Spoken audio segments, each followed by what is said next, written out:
Lupus. ¿Qué puedo hacer?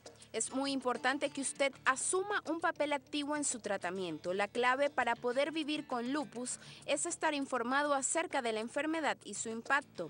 El reconocer las señales de alerta antes de que ocurra un brote le podrá ayudar a prevenir el brote o hacer que los síntomas sean menos fuertes.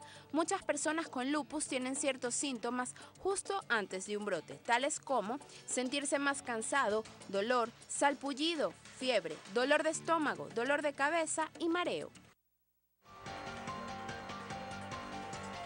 Seguimos y tenemos, como les habíamos comentado, muchísimas interrogantes respecto a este tema. Aunque la incidencia mundial del lupus sea relativamente baja, pues es una enfermedad que genera bastante preocupación toda vez que aparece, porque muchas veces cursa con estas manifestaciones a nivel de la piel. Por acá, Luz Felina nos dice, Soluciones Lupus, buen día. Con la falta de medicamentos es difícil mantener el lupus calmado. Las frutas son buenas aliadas. ¿Es cierto esto? ¿La nutrición es importante? La nutrición es importante, sin embargo no hay una recomendación dietética que genere diferencia entre una cosa, entre tener actividad y no tener actividad. Hay que cuidarse, obviamente como tiene que cuidarse todo el mundo, pero dar una recomendación de que este o el otro alimento va a provocar o no mejoría es difícil. Solamente uno está descrito en los libros, que yo no lo he visto jamás, que es el uso de, que es la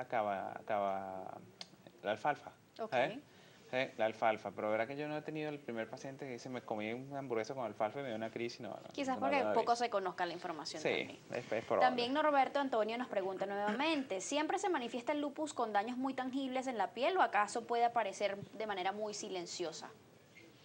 Bueno, por lo general las características son esas, pero yo creo que lo que se tocó inicialmente también es cuando el paciente se da cuenta o se empieza a sentir mal, es eso, cuadros recurrentes de fiebre, dolores articulares, cansancio constantemente.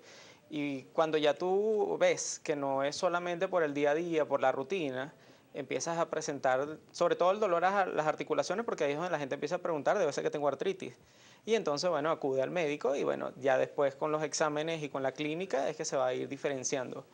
Pero no necesariamente tienes que aparecer con las manchas inicialmente, ¿no? Claro. Doctor, dolores de pecho de repente cuando las personas respiran profundamente, pérdida del cabello, digamos dedos pálidos o morados de las manos, de los pies, sensibilidad al sol, cuando se tiene esta inflamación quizás en piernas, alrededor de los ojos, úlceras en la boca, ¿pudieran también ser síntomas frecuentes en los casos de lupus?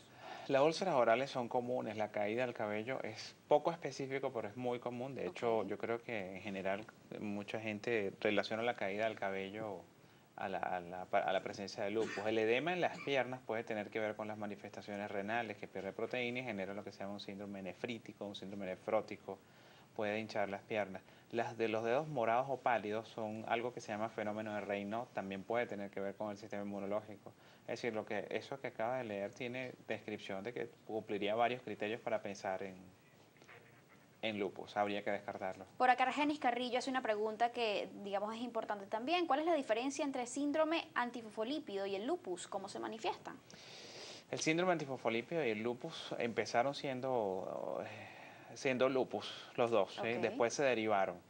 La diferencia que hay entre el síndrome antifosfolípido y el lupus es que el antifosfolípido básicamente se diagnostica en relación a eventos trombóticos, coágulos en las piernas, trombosis venosa profunda, tromboembolismo pulmonar, infartos en edades que no tienen ningún tipo de riesgo en la parte en lo que tiene que ver con la parte cardiovascular, el riesgo común cardiovascular de las personas de más edad, colesterolina, esas cosas.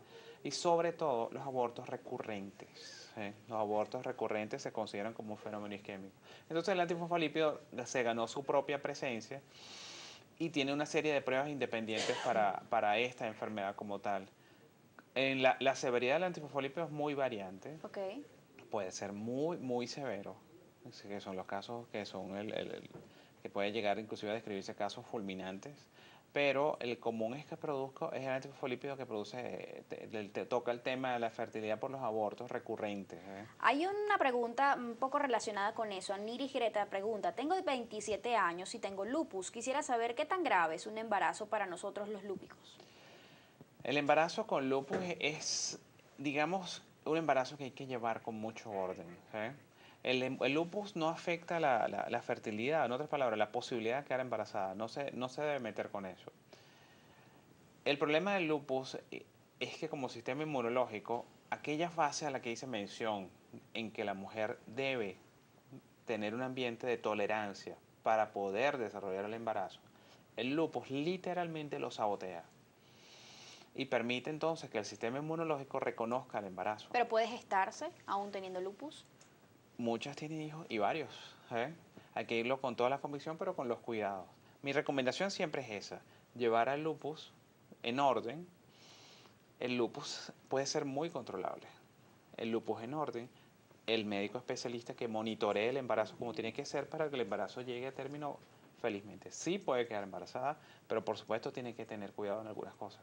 Tenemos que hacer una nueva pausa, pero queda en el aire una pregunta fundamental que además hace Mari Guzmán también. ¿Cómo afecta en la parte psicológica las personas que padecen de lupus? Porque es una enfermedad que muchas veces tiene manifestaciones muy visibles y que visualmente pudiera generar muchas veces rechazo entre las personas que nos rodean. ¿Cómo manejarla? ¿Cómo llevarla? ¿Cómo debe ser ese tratamiento? ¿Y cuán importante entonces es también ese apoyo psicológico para la persona que padece esta patología? De eso vamos a hablar al regreso. Amigos, ya venimos.